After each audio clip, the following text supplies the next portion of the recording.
मराठा आरक्षणाची धग आता चांगलीच पसरली असून अद्याप सरकारने काहीच निर्णय न दिल्यामुळे मराठा समाजामधील तरुण वैफल्यग्रस्त झाल्याचं पाहायला मिळते।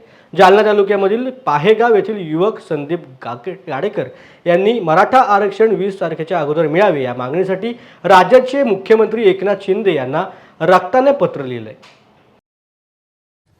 आज मराठा आरक्षण मिळण्याबाबत खरं तर गेल्या अनेक वर्षापासून लढा चालू आहे, परंतु अजूनही आरक्षण मराठा समाजाला गरजवंत मराठा समाजाला मिळालेलं नाही।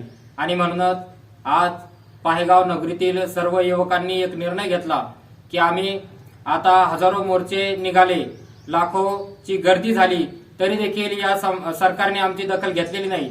आणि म्हणूनच आज सुरुवातीला खरं तर आम्ही महादेवाच्या मंदिरामध्ये जाऊन अभिषेक केला आणि महादेवाला साकडं घातलं की 20 तारखेच्या आतमध्ये आमच्या मराठा समाजाला आरक्षण मिळावं।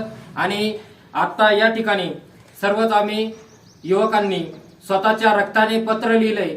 माननीय मुख्यमंत्री एकनाथजी शिंदे साहेबांना आम्ही या ठिकाणी पत्र लिहिलेलं आहे की दिनांक 20 तारखेच्या अगोदर आमच्या गरजवंत मराठा समाजाला आरक्षण मिळावे, त्यासाठी आम्ही आमच्या रक्ताचं पत्र लिहिलंय।